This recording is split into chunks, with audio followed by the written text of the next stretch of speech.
In the dazzling skyline of Licora City, where glass towers reflected wealth and power, Damien Cole Nwoko lived at the top both literally and figuratively. At just 33, he was the CEO of Aurum Designs Holdings, the architectural empire responsible for half of the city's modern marvels. His penthouse at Palmview Residences overlooked the sea filled with art, silence, and emptiness. To the world, Damien was the dream every young man envied, rich, educated, and commanding. But behind the sleek suits and confident smile was a hollow ache that even success couldn't silence. Every night, he entertained strangers' women who adored his wealth, not his heart. The laughter, the music, the perfume, all temporary masks for the loneliness that gnawed at his soul. He often stood by the floor-to-ceiling windows at midnight, staring at the sleeping city. "Why does everything I touch feel empty?" he would whisper to his reflection. Despite his charm, Damien's heart was restless. He longed for a connection untouched by pretense, something pure, something real. One evening, after a long meeting at Aurum Tower, Damien drove through the bustling streets of Rosewood Market, where neon lights flickered and city noise echoed against his tinted windows. He saw a young woman by the roadside, timid, trembling, out of place amid the chaos. There was something about her stillness that caught his attention, something uncorrupted in a world he thought had none left. He slowed the car without knowing why. Maybe curiosity, maybe fate. "Need a ride?"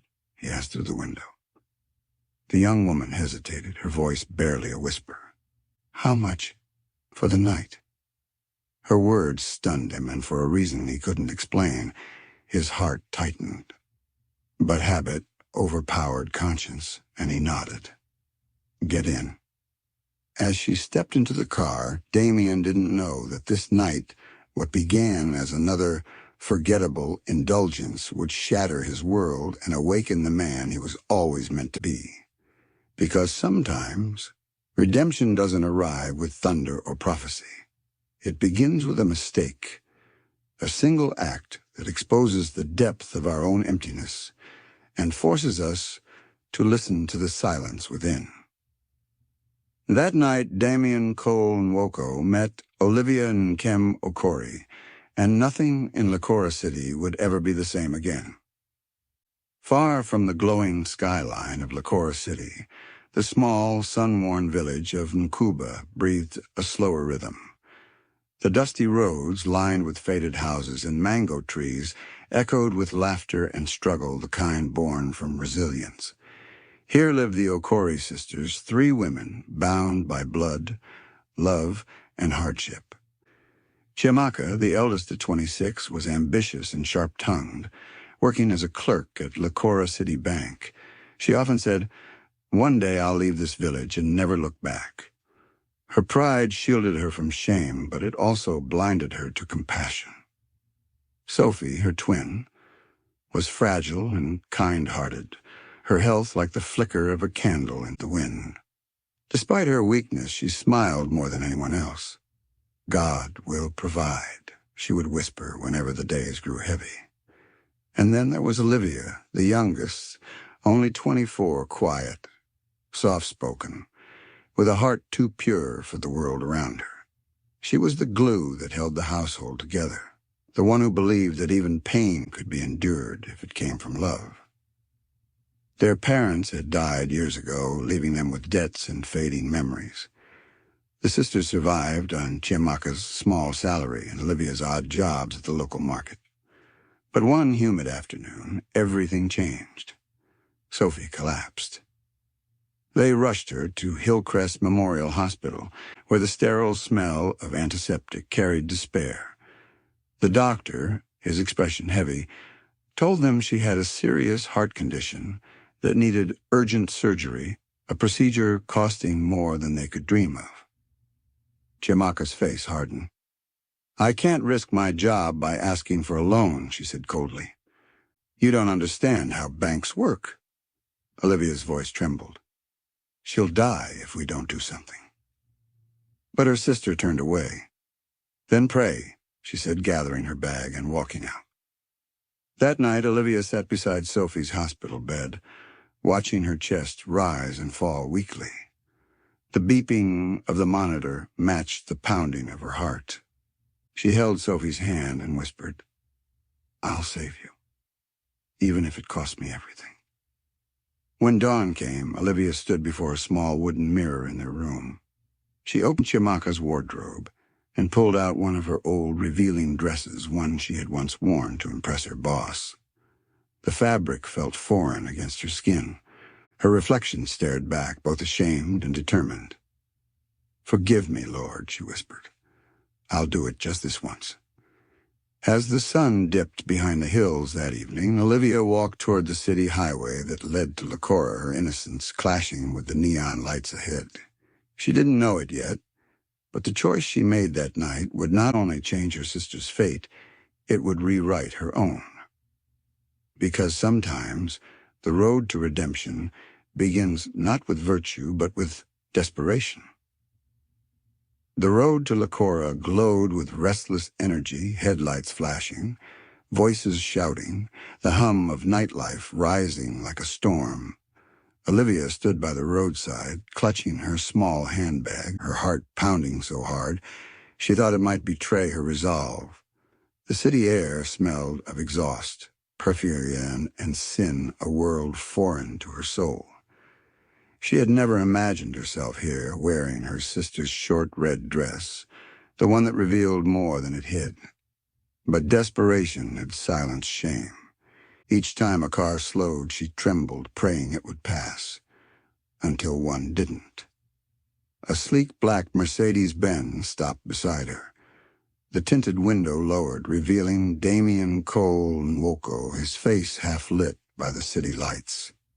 He didn't look like the kind of man who belonged on the street.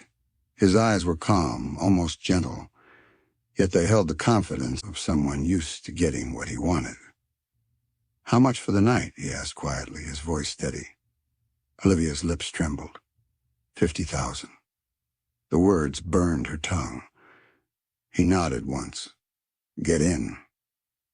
Inside the car, the scent of leather and cologne surrounded her.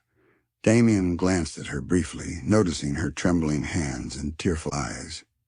She looks too innocent for this life, he thought. But he brushed the feeling aside. To him, she was just another night or so, he believed. When they arrived at the Blue Lantern Inn, Damien paid for a suite. The room was quiet, softly lit by amber lamps. Olivia stood near the door, frozen. Damien poured 2 glasses of wine and offered her one. She shook her head. "I don't drink," she said softly. He raised a brow. "You don't drink, but you do this?" Tears welled up in her eyes, but she said nothing. Guilt pricked him, but habit made him press on. "You can relax," he said, setting the glass down. "You'll get your money." When he reached for her, she flinched. "Please, I'm not like the others. I only need the money for my sister's surgery. I'm a virgin." Damien froze. For a moment, her words cut through the fog of desire. But then disbelief took over. "Everyone says that," he muttered, stepping closer. "I'm telling the truth," she cried, backing away. "Please." But the city's darkness had already taken hold of him. In his emptiness, he mistook her pleas for performance. The night unfolded in sorrow. When it was over, Damien slept deeply, unaware that the woman beside him was curled up in silent tears, her innocence stolen in exchange for a sister's life. At dawn, Olivia slipped out quietly, leaving behind only a blood-stained sheet and her silver necklace engraved with "Ono." When Damien awoke, she was gone. He rose lazily, expecting the usual emptiness until he saw the blood. His chest tightened.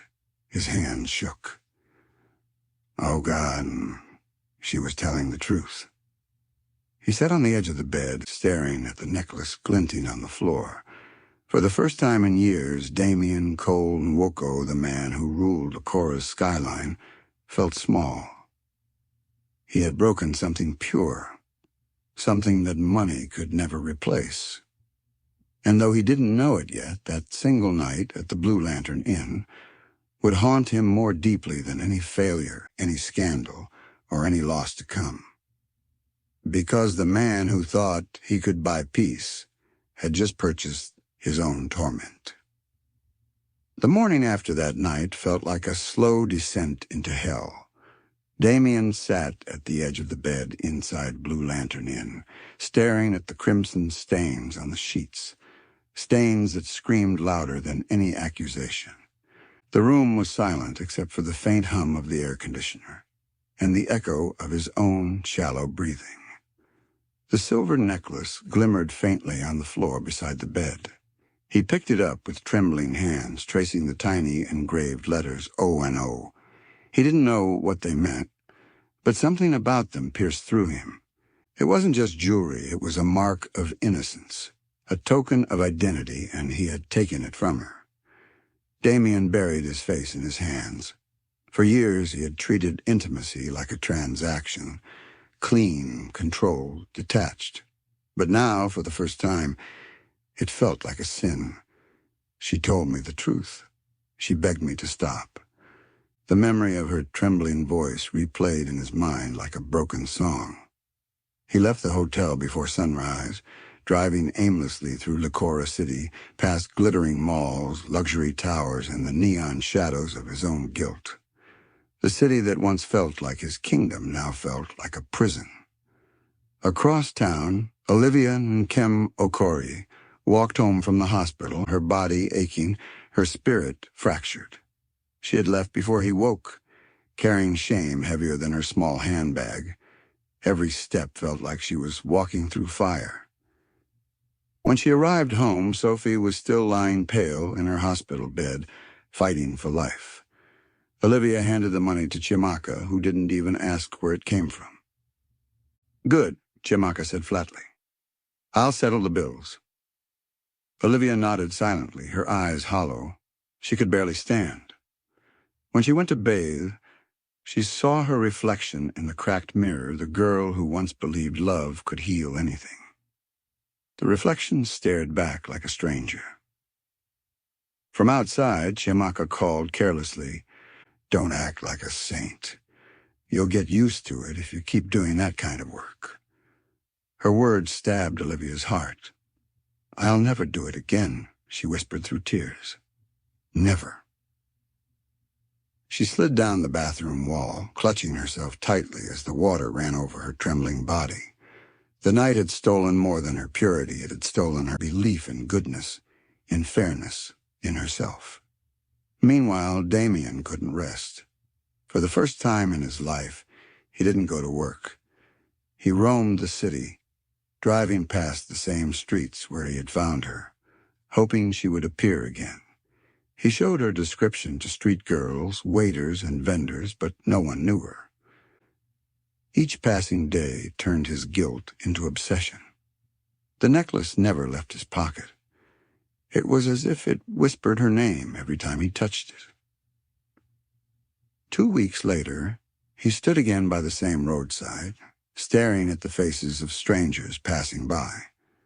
The night breeze carried music from a nearby club, but all he heard was silence, the silence she had left behind. He whispered to himself, "Who are you, Ono? And why does my heart feel like I owe you my life?" Me? He didn't know it yet, but redemption had already begun its quiet work inside him. Because true change rarely begins with enlightenment, it begins with guilt. And guilt, when it comes from love, has the power to transform even the most broken of men. Weeks passed, yet Damien's guilt refused to fade.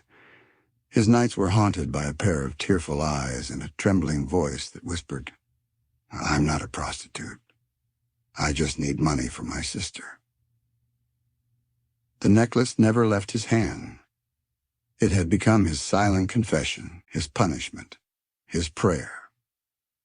One evening, while sitting alone at Aurum Cafe, his longtime friend Leo Johnson joined him, laughing about a viral post he had seen online. "Damien, you've been quiet lately," Leo said, showing him a photo on his phone. "Here, this will cheer you up. I met this stunning girl on Facebook. Her name's Chiamaka Okori.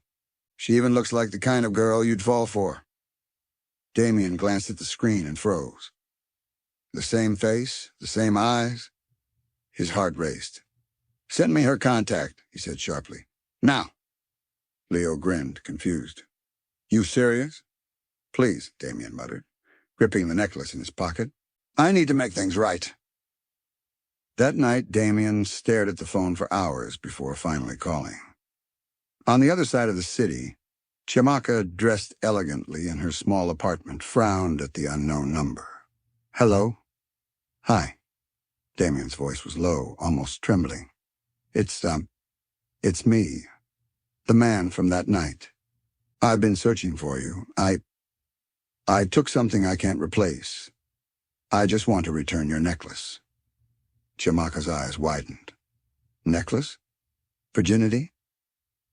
Then realization struck the wealthy man her sister had wept about. The one who had paid for Sophie's surgery was calling her. A slow, calculating smile curved her lips.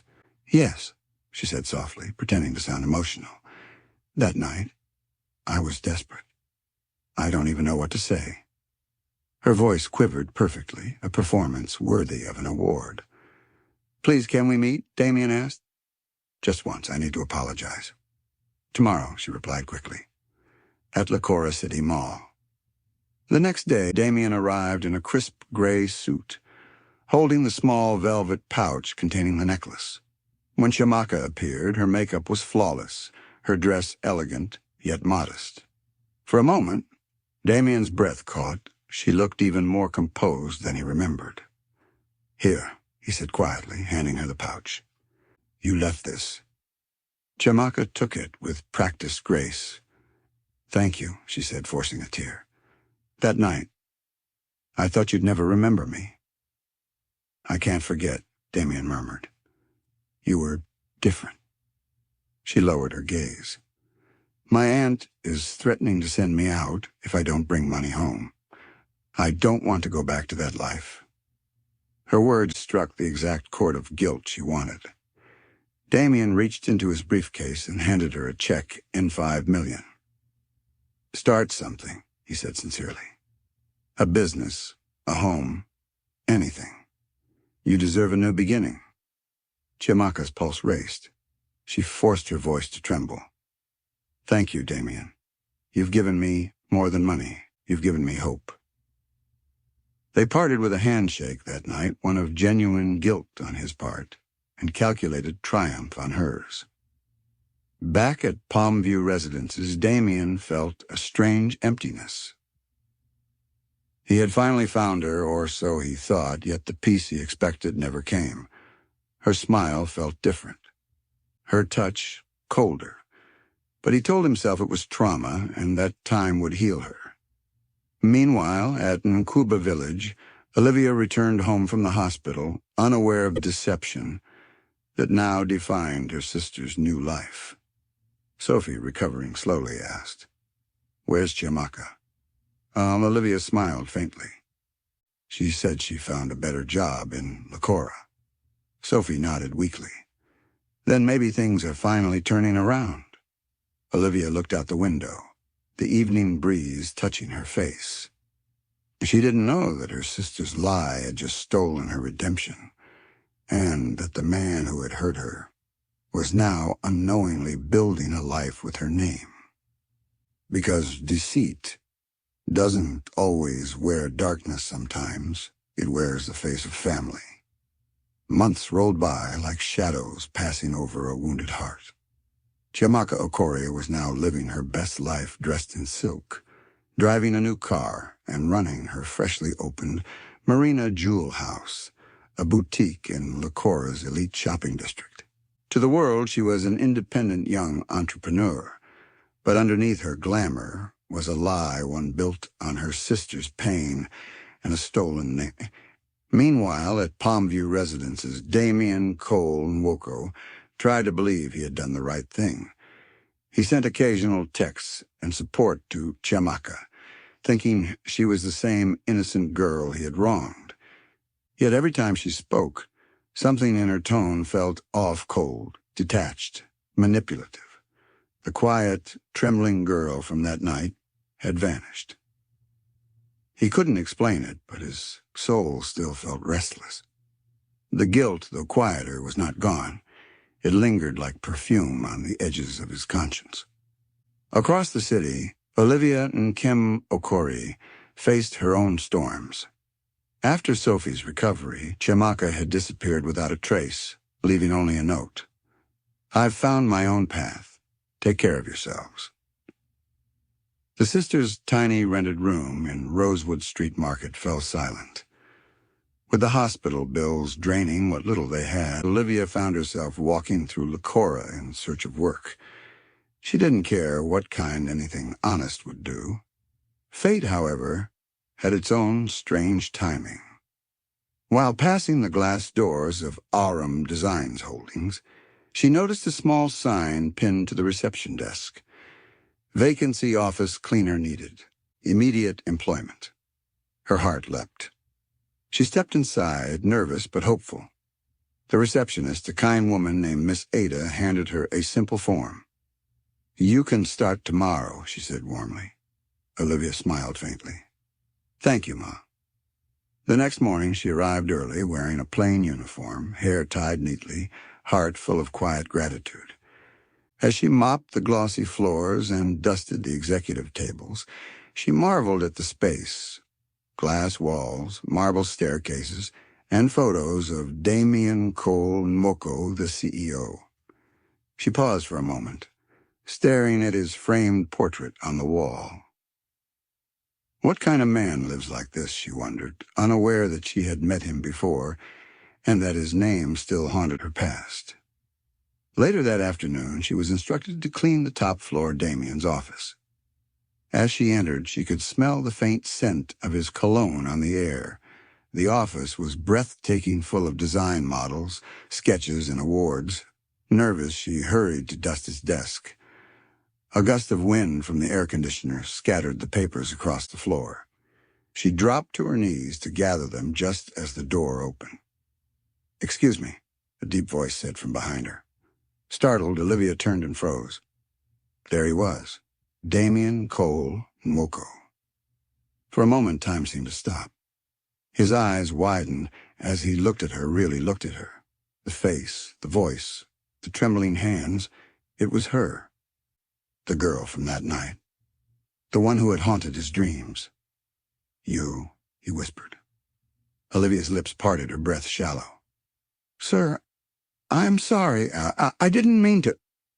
She dropped the papers in panic and rushed for the door. "Wait," he called, grabbing her wrist gently before she could leave. "Please, don't go." The world fell silent around them. His heart pounded. Her eyes filled with tears. "I've been searching for you," he said softly. "For months." Olivia shook her head. "You must be mistaken. I'm just the cleaner." But Damien's gaze fell to the small scar on her wrist, the same one he had noticed that night when he had touched her trembling hands. It was her, without a doubt. The air between them thickened with memory and unspoken pain. Damien whispered, "You left your necklace behind." Her heart stopped. The necklace, the only thing she had lost that night besides her innocence. "Where is it?" she asked weakly. "I kept it," he said. "I couldn't let it go." She stepped back, her body shaking. "Please, sir, I can't talk about that night." But Damien took a step closer, his voice breaking. "I'm not asking for forgiveness. I just need the truth." Olivia turned away, tears slipping down her cheeks. "The truth won't change what happened." He swallowed hard, pain rising in his throat. "Then let it change what comes next." That moment marked the beginning of everything, the collision of guilt and grace, of truth and deception. Because though fate had finally brought them face to face again, neither knew that Chimaka's lie was about to unravel, threatening to destroy them both. The moment hung heavy between them. the wealthy man who had broken her spirit, and the humble woman who had never stopped carrying the wound. Damien Cole Nwoko stood in silence, unsure whether to speak or to fall to his knees. For the first time, the commanding CEO looked lost, almost human. "Please," Olivia whispered, stepping back. "I only came here to work. Don't make this harder for me." Damien swallowed his guilt. "You shouldn't be cleaning offices. You deserve better than this." She laughed bitterly, wiping her eyes. "Better?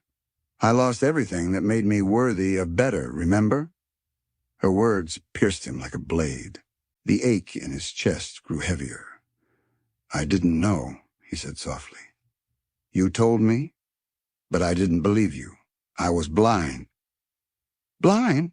Olivia cut in. "No, you were proud. You thought you could buy what you wanted and erase the rest. Well, now you can't erase me."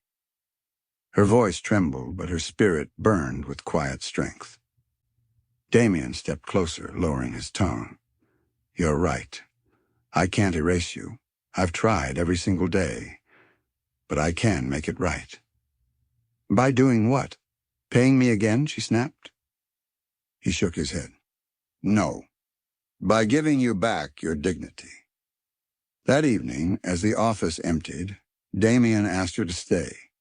He brought out a small velvet box, the same one that had once carried her silver necklace engraved with Ono. He placed it gently on the table. "This belongs to you." Olivia hesitated, then slowly opened it. The necklace gleamed under the office light, as if it had been waiting for this moment. Her throat tightened. "I kept it because I couldn't forget," he said. "Not the necklace, not you, not what I did." She clenched the pendant in her palm, tears filling her eyes. "I don't want your pity, Damien." "This isn't pity," he replied. "It's remorse, and maybe something more." The sincerity in his voice startled her. He wasn't the arrogant man from that night. His eyes, once cold and commanding, now held regret, humility, and something close to tenderness. Oh. The next day, Damien told his assistant to remove Olivia from the janitorial roster. When she protested, he insisted, "You're not a cleaner anymore. You're under my care now, until you find what you deserve." He arranged for her to stay in a guest suite at Palmview Residences, away from the noise of the city. At first, she refused, afraid of repeating history, but his words disarmed her. "I'll never touch you. I just want to help." Reluctantly, she accepted. Days turned into weeks. Damien's gestures remained respectful, bringing her meals, checking on her sister's health, offering books and peace instead of money or attention. For the first time, Olivia saw a different man, one who listened more than he spoke. She noticed how he smiled quietly when she prayed before eating, how he avoided his old nightlife friends, and how he sometimes sat alone at night staring at the necklace she wore again.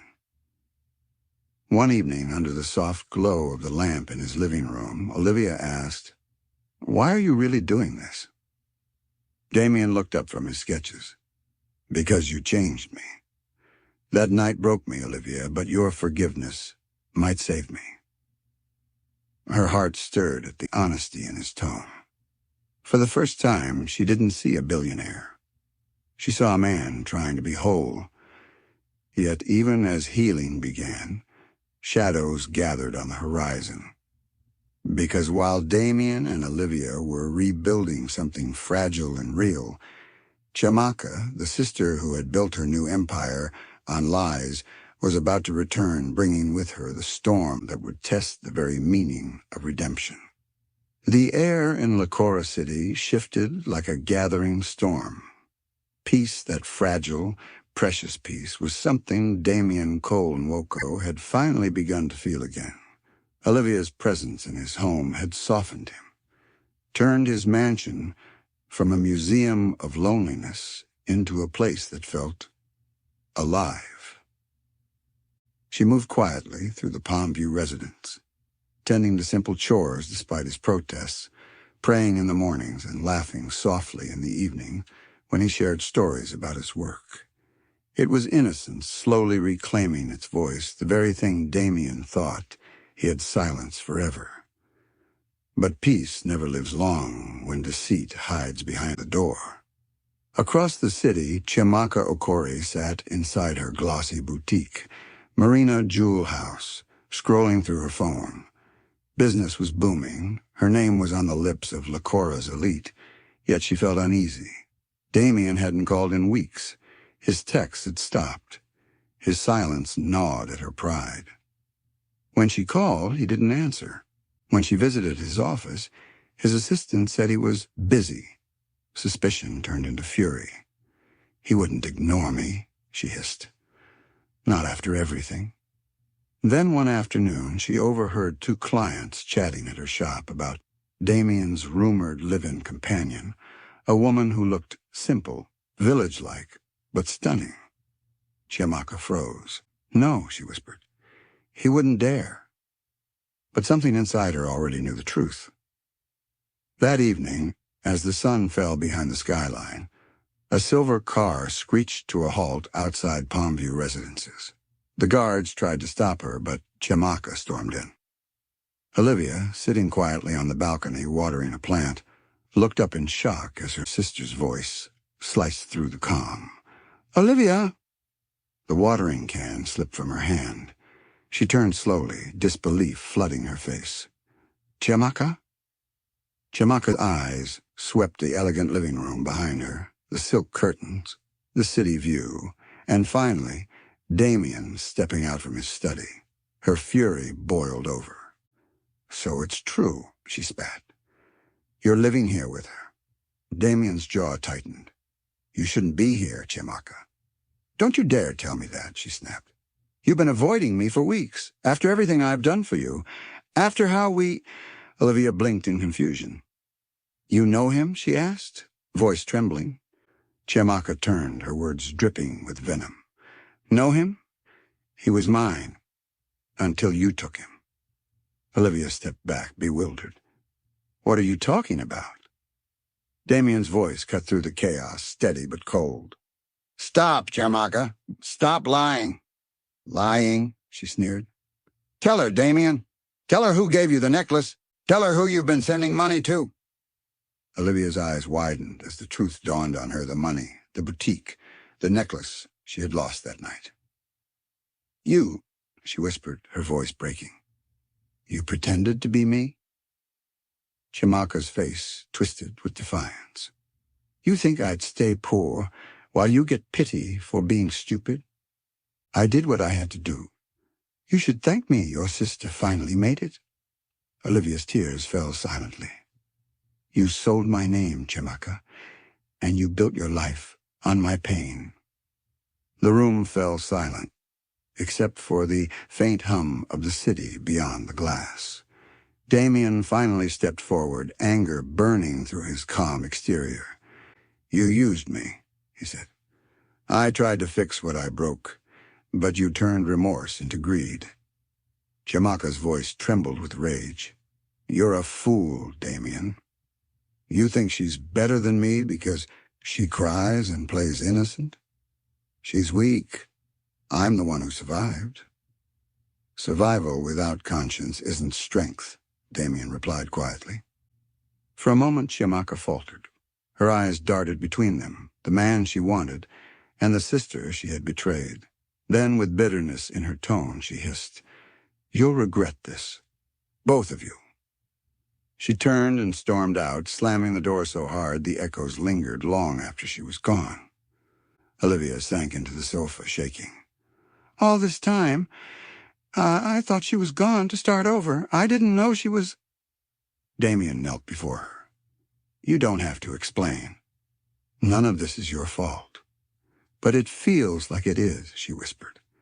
"Every time I try to build peace, my past comes back to destroy it." Damien took her trembling hand to his. "Then we'll face it together." Outside, the city lights glimmered like witnesses to a quiet promise, one born from brokenness. one that neither of them yet understood would be tested again. Because when lies are exposed, truth doesn't always heal sometimes, it bleeds first. The days after Chimaka's outburst felt like walking through a storm that refused to end. At Palmview Residences, the once quiet home grew tense and uneasy. Olivia tried to stay busy cleaning, cooking, praying anything to keep her heart from shattering. Damien watched her from a distance, feeling powerless. Every time he looked at her, he saw both her pain and his own. Chimaka's departure hadn't brought peace. It had only stirred something darker. Back at Marina Jewel House, Chimaka paced furiously across her boutique floor. Her pride had been wounded, her greed threatened. She couldn't stand the thought of Olivia living with Damien. Not after all she had stolen. "I won't let her take everything from me," she muttered, clutching her phone. Her call went out to Uncle Jude and Aunt Mabel, their voices rough and eager on the line. "She's living with a rich man in Licora," Chimaka said, pretending to cry. "She's destroying the family's name. Please come get her before people start talking." The relatives, opportunistic and greedy, didn't need convincing. The promise of money and drama was enough. "Don't worry, we'll handle her," Uncle Jude assured. "If he's rich, he'll have to pay for our shame." 2 days later, a convoy of old vans arrived at Palmview Residences. The security guards at first refused entry until Olivia, hearing familiar voices, ran downstairs. "Auntie Mabel! Uncle Jude!" she exclaimed in surprise. The relatives stormed in, faces set with self-righteous fury. Damien, returning from work, found his living room suddenly crowded with strangers shouting accusations. "Ah, so it's true," Aunt Mabel cried dramatically. "You're living with this man. Do you have no shame?" Olivia's eyes filled with tears.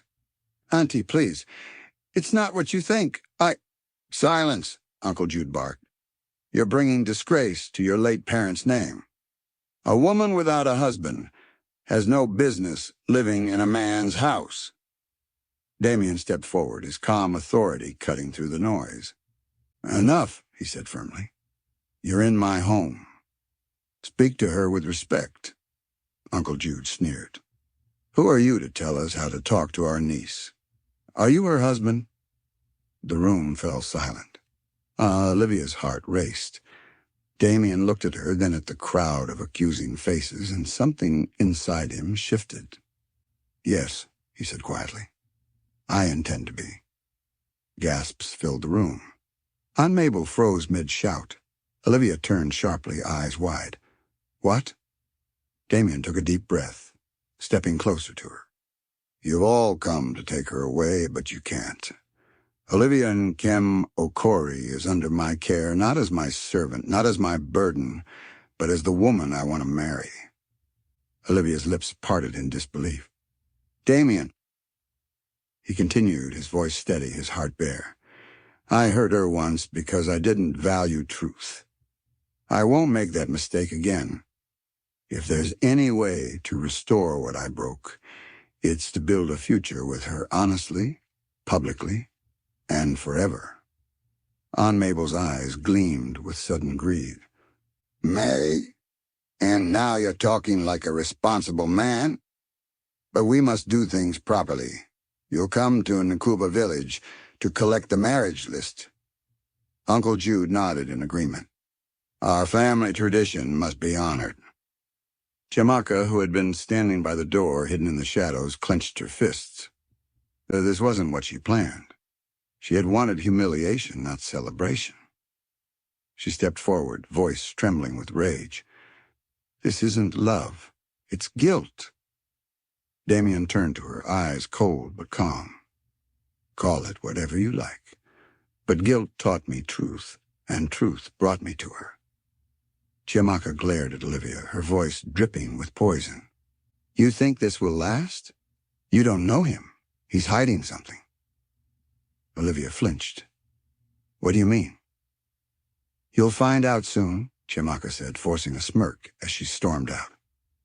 That night, after the chaos had settled, Olivia sat on the balcony, still dazed. Damien joined her, the night breeze brushing between them. "You didn't have to say that," she whispered. "You didn't have to promise marriage just to protect me." "I didn't say it to protect you," he said softly. "I said it because I meant it." Olivia's heart raced. She wanted to believe him, but the memory of pain made her cautious. She turned away, her eyes glistening. "Love built on guilt doesn't last, Damien." He smiled sadly.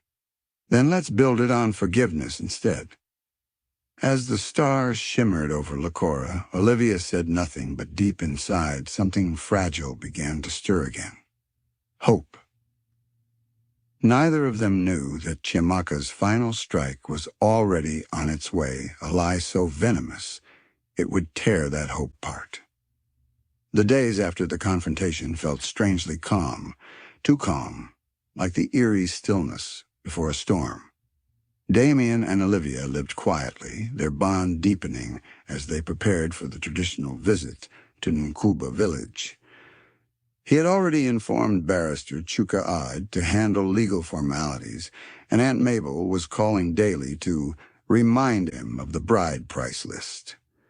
The family now treated Olivia with exaggerated affection, not out of love, but because of Damien's wealth. For the first time, Olivia felt hope breathing again in her chest. Maybe, just maybe, life was giving her another chance at peace. Damien's gentleness disarmed her, and every evening they'd sit on the balcony, watching the Licora skyline glow.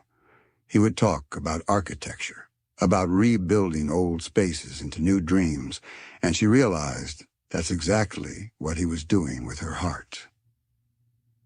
But beneath that fragile happiness, Chiamaka was watching. Jealousy burned in her like fire. Her lies had failed once, but she wasn't done yet. One humid evening, as rain clouds gathered over Marina View Towers, Chiamaka picked up her phone and called Olivia. Her voice was soft, trembling perfectly rehearsed. "Olivia, I need to tell you something. About Damien." Olivia stiffened, glancing toward Damien's study where he worked late. "What is it?" Chiamaka's voice broke convincingly. "You think you know him, but you don't. He's hiding something big from you. Something that could destroy your life." Olivia frowned. "Stop being cruel, Chiamaka. You've done enough damage." "I'm not lying this time," Chiamaka insisted. "Damien has HIV. That's why he doesn't touch you. That's why he's always careful, always distant. He doesn't want you to find out." The words hit Olivia like thunder. Her breath caught. "You're lying," she whispered. But her voice wavered. "Ask him," Chiamaka said coldly. "Ask him why he's always calling pharmacies late at night. Ask him why he hides his medicine bottles." Then she ended the call. That night, Olivia couldn't sleep. Her mind replayed every detail, every pill Damien took, every phone call he made about urgent prescriptions. The more she thought about it, the more the lie grew teeth. She got up quietly and walked past his study. Through the slightly open door, she heard him speaking on the phone. "Yes, please," Damien said urgently. "I need the medicine delivered first thing tomorrow. My uncle's health is getting worse. He needs it immediately." Olivia froze. Her heart twisted with fear. The words, "I need medicine, he's sick," blurred in her mind. She didn't catch the part about his uncle. All she heard was confirmation of her worst fear. Her legs felt weak. He's been hiding it. All this time. She retreated to her room, tears streaming silently. The man she was learning to love, the one who had promised her honesty, was carrying a secret that could kill her. The next morning, she couldn't look at him. Damien noticed. "Olivia, are you okay?" She forced a smile. "I'm fine." But her distance grew by the hour. She avoided his gaze, his questions, his kindness. By evening, she had packed her small bag, tucking her mother's faded scarf inside the same one she wore the night she left Nkuba for Lakora. She stared at the necklace he'd returned to her, the symbol of their healing, and felt her heart break all over again. As she moved toward the door, Damien appeared at the top of the stairs, phone still in his hand. "Where are you going?" he asked softly. Olivia froze. "I can't stay," she whispered. "You weren't honest with me." His brow furrowed. "What do you mean?" "You're sick, Damien," she said, her voice trembling. "You've been hiding it. I heard you last night. I know everything." He blinked in disbelief, then a sad smile touched his lips. "That medicine was for my uncle. He's been ill for months. I was just trying to help him." But Olivia stepped back, shaking her head. "You don't have to lie anymore. My sister already told me." Damien's expression hardened. "Chiamaka," he said under his breath. "Of course." He walked slowly toward her. "You trust her lies more than you trust my heart?" "Damien, please." "No," he said quietly.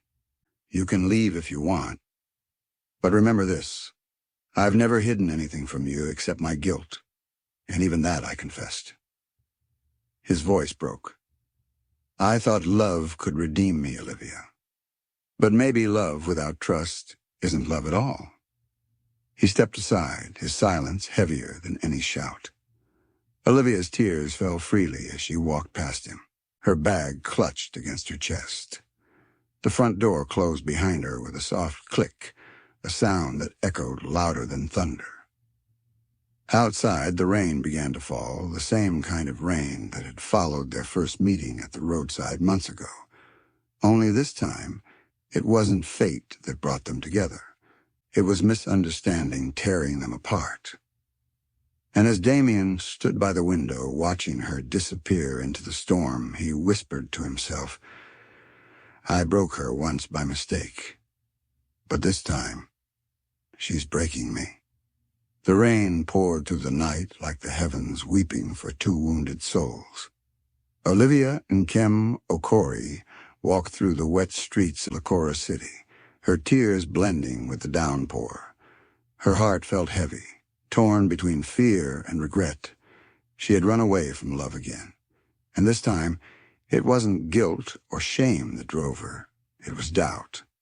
She found temporary shelter at Rosewood Street Market, the same run-down area she had once cleaned for a living. Sitting beneath a tin canopy, she clutched her small bag and whispered to herself, "Maybe Chiamaka was right. Maybe I'm too naive for this world."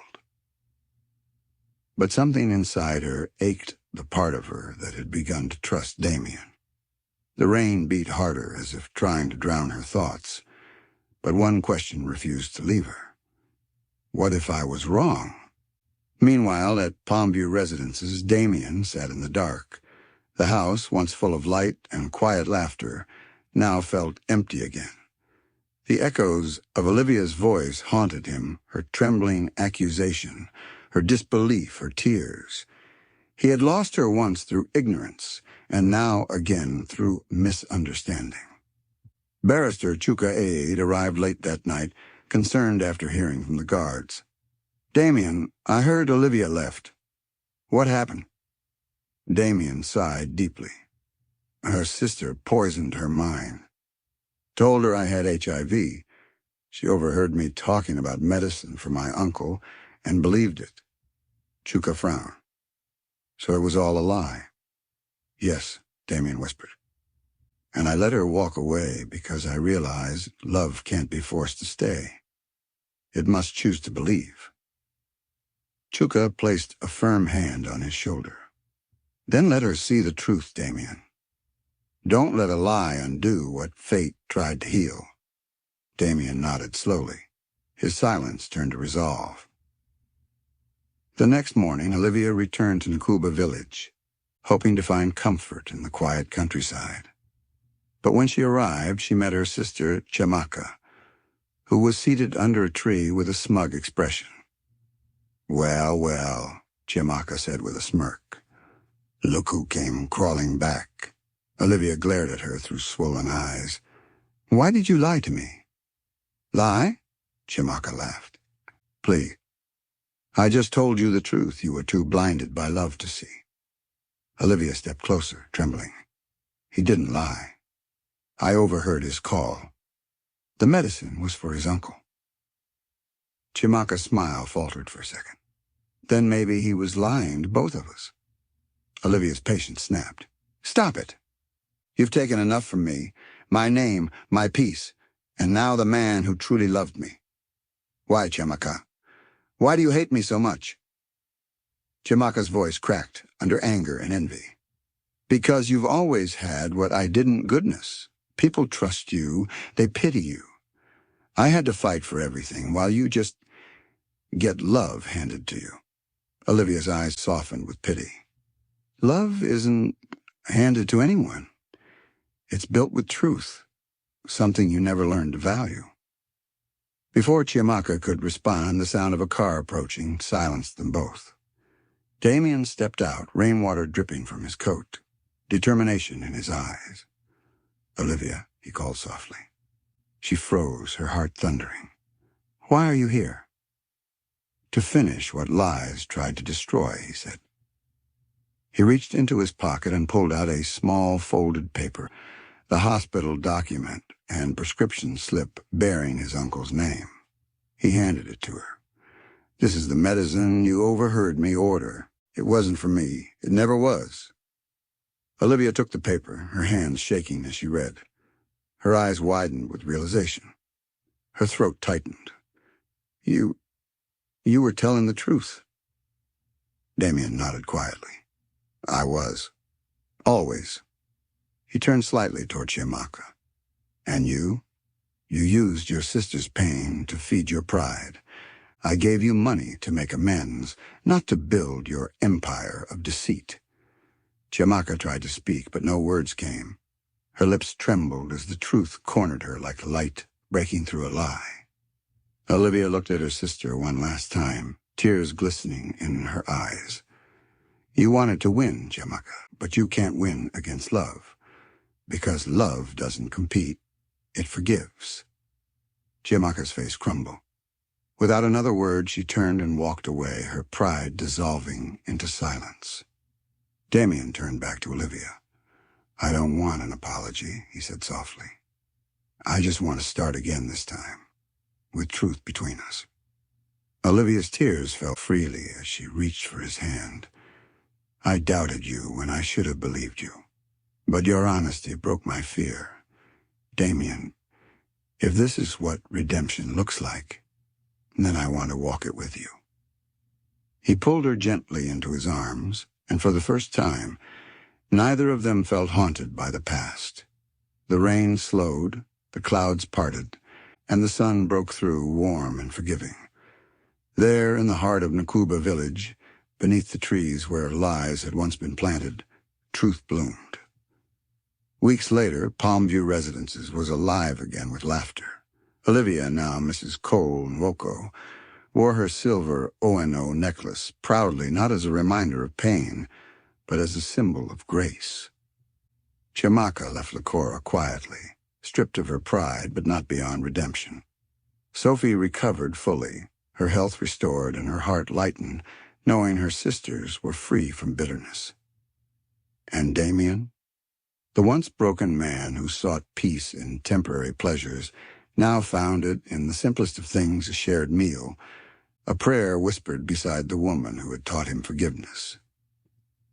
As evening rain began to fall over Licora City, Damien smiled and took Olivia's hand. Funny, he said, gazing at the clouds. Every time it rains, I remember the night I met you. Olivia leaned on his shoulder and whispered, Then maybe the rain wasn't meant to drown us, only to wash us clean. The silver necklace shimmered against her skin, catching the light, a small, eternal sign that love born from truth can heal even the deepest wounds.